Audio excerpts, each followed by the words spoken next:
Hello বন্ধুরা, চলুন আজকে আপনাদের একটা কই মাছের রেসিপি করে দেখাবো সাদামাটাভাবে। ভিডিওটা সম্পূর্ণ দেখে যাবেন, আশা করি ভালো লাগবে। চলুন মূল রেসিপিতে যাওয়া যাক। নীল প্রজাপতি পেজে আপনাদের সবাইকে স্বাগতম জানাই। আশা করি আপনারা সবাই ভালো আছেন, আমি অনেক ভালো আছি। আজকে আপনাদের সাথে একটা কই মাছের রেসিপি শেয়ার করবো। কই মাছের রেসিপিটা দেখে যদি ভালো লাগে অবশ্যই লাইক কমেন্ট শেয়ার করে দিবেন। দয়া করে নীল প্রজাপতি পেজটাকে ফলো করে দিবেন। চলুন মূল রেসিপিতে যাওয়া যাক। আজকে আমি টাটকা কই মাছ নিয়েছি। এই কই মাছগুলো পুকুরের কই মাছ, পুকুরের না নদী কই মাছ, মানে খালবিল, যে খালবিল থাকে সেই খালবিলের কই মাছ। এটা কোনো চাষি কই না, এটা এমনি খালের নদীর কই মাছ, যে ছোটো ছোটো খাল নদী কয় এই নদীর কই মাছ, টাটকা কই মাছগুলো। এই কই মাছটা অনেক বড়, কই মাছটা কেটে দেখুন ডিম হয়েছে দেখুন। এখন এই কই মাছটা আমি আজকে রান্না করবো সাদামাটাভাবে, বেশি মশলা দিব না, শুধু ওই লোক জিরা ভেজে তেলে দিব গুঁড়ো করে বেটে, আর দিব হলো কাঁচামরিচ, আর দিব আলু। আজকে আমি একবারে সাদামাটাভাবে কই মাছ রান্না করবো। চলুন রেসিপিতে যাবো। এখন একটা কড়াই বসিয়ে দিলাম চুলায়। এখন কড়াইটা গরম হওয়ার জন্য কিছুক্ষণ অপেক্ষা করবো। এখন হলো গিয়া এই দিয়ে দিব কাঁচামরিচটা, আমি তেলে নিব সুন্দর করে। এখন হলো গিয়া 3টা শুকনো মরিচও দিয়ে দিব ভেতরে, সুন্দর করে তেলে নিব কাঁচামরিচটা আর শুকনো মরিচটা। এখন জিরাটাও দিয়ে দিব একসাথে, সবগুলো দিয়ে ভালো মতো ভেজে নিব।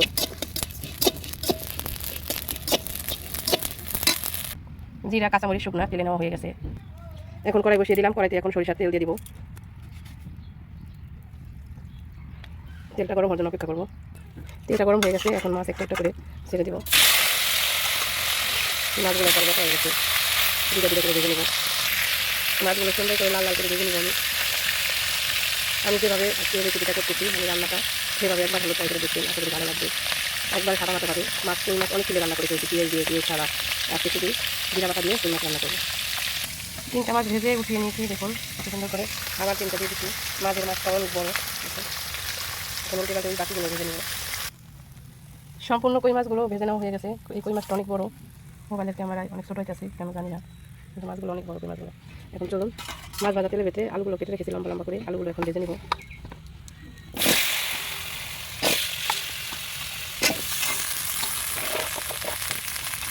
এখন অল্প পরিমাণে একটু হলুদ দিয়ে দেবো মাছ ভাজার ভিতরে। মাছ ভাজা আলু ভাজা ভিতরে ঢিলা জায়গা ভালো লাগে। এখন আলুটা একটু লাল লাল করে ভেজে নেব।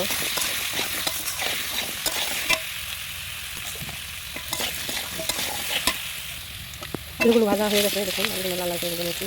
এখন পরিমাণ মতন ঝোল দিয়ে দেবো। এখন ঝোলটা ফোটানোর জন্য অপেক্ষা করবো। এখন ঝোলের উপরে পরিমাণ মতন হলুদের গুঁড়ো এবং পরিমাণ মতন লবণ দিয়ে দেবো। এখন দিয়ে দেবো হলুদের গুঁড়ো পরিমাণ মতন, এবার দিয়ে দেবো স্বাদের জন্য লবণ পরিমাণ মতন। এখন ঝোলটাকে ফোটানোর জন্য অপেক্ষা করবো। ঝোলটা ভালো মতন বলক উঠে গেছে। এখন একটা একটা করে মাছগুলো ঝোলের উপরে দিয়ে দিব। প্রথমে বড় কই মাছটা দিয়ে দিব, তারপর বাকিগুলো সব দিয়ে দেবো।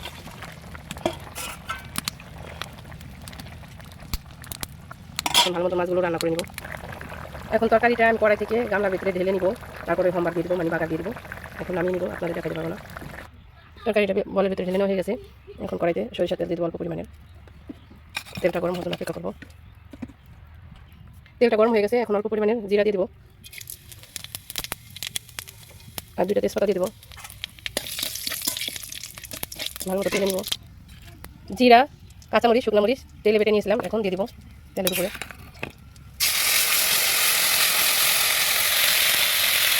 ভালো করে ভেজে নেব।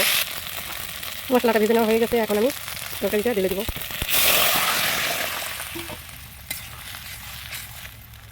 যেভাবে রান্না করলাম তাহলে দেখুন বন্ধুরা, ওই মাছ রান্না করা হয়ে গেছে দেখুন বন্ধুরা। আপনাদের রোদ্রের কারণে দেখাতে পারতেছি না। এখন কড়াইটা ধরে নামিয়ে নেব। রান্না করা হয়ে গেছে, এখন আমি একটা বলের ভিতরে ঢেলে নেব। দেখুন বন্ধুরা, ওই মাছের তরকারিটা আমার রান্না করা হয়ে গেছে। আমি কত সাদামাটাভাবে রান্না করে নিয়েছি। আপনারা একবার হলে এভাবে বাড়িতে ট্রাই করে দেখতে পারেন, আশা করি ভালো লাগবে। আর ভিডিওটা দেখে ভালো লাগলে অবশ্যই লাইক কমেন্ট শেয়ার করে দেবেন। দয়া করে নীল প্রজাপতি পেজটাকে ফলো করে দেবেন। ভিডিওটা দেখার জন্য ধন্যবাদ।